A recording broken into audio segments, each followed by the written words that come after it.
Office से लौटकर मुद्दित रोज की तरह सोफे में धंसा चुपचाप बैठा था। तुप्ती पानी लेकर आई और उसे इस तरह बैठा देखकर बगल में बैठती हुई सम्यता से बोली, मुद्दित क्या बात है, कुछ दिनों से परेशान दिख रहे हो। आप पूछती हूँ टाल देते हैं। प्लीज बताइए, शायद कुछ मदद कर सकूं।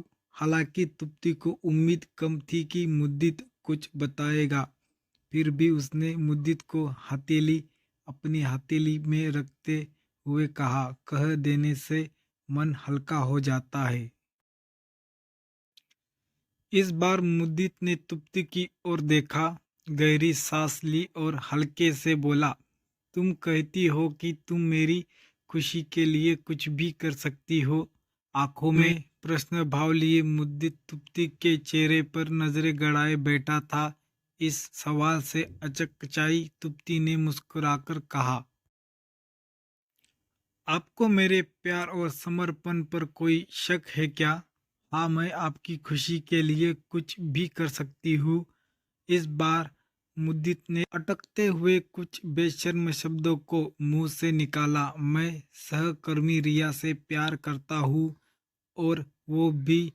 हम दोनों शादी करना चाहते हैं, तुम समझ रही हो ना? बात पूरी होने तक तुप्ती मुद्दित का हाथ छोड़ चुकी थी। आंखें डब रही थी और रक्त का चाप गिरने की वजह से शरीर कांप रहा था। वो उठी और अपने कमरे में बंद हो गई। ये क्या हुआ? आखिर क्यों इतना प्रेम और समर्पण, फिर भी ऐसी नियति?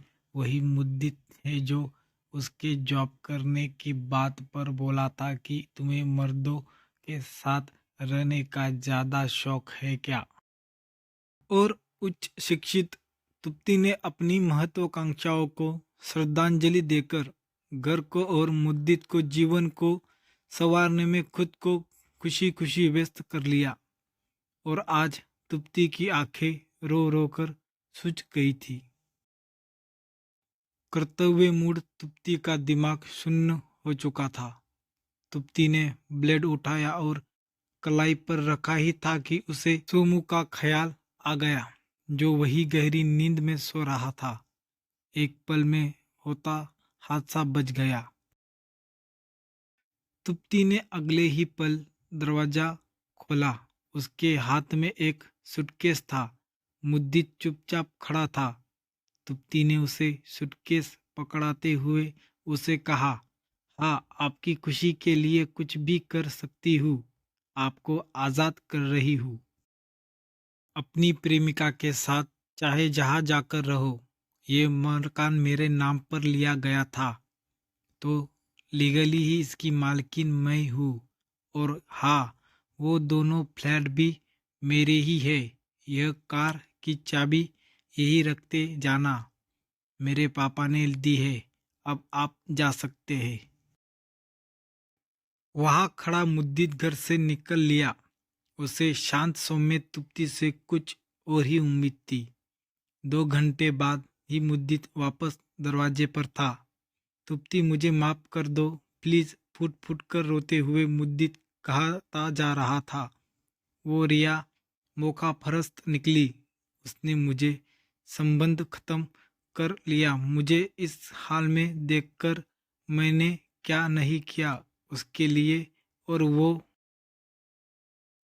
तुप्ती ने दरवाजा खोला और अंदर जाने लगी। पीछे पीछे मुद्दित माफी मांगते हुए अंदर आ गया। माफ कर दो ना मुझे, मैं भटक गया था। मौका परस्त तो तुम भी हो मुद्दित, पर मैं तुम्हारे जैसी नहीं हूँ।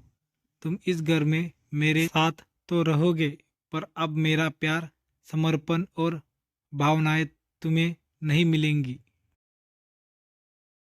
तुम अब मेरे पति नहीं हो। मेरा पति उसी दिन खो गया था जब उसके मन में किसी और के लिए आकर्षण पैदा हुआ। अब तुम सिर्फ एक परित्याग हो, कहकर तुप्ती सोमू को लेकर अपने कमरे में चली गई।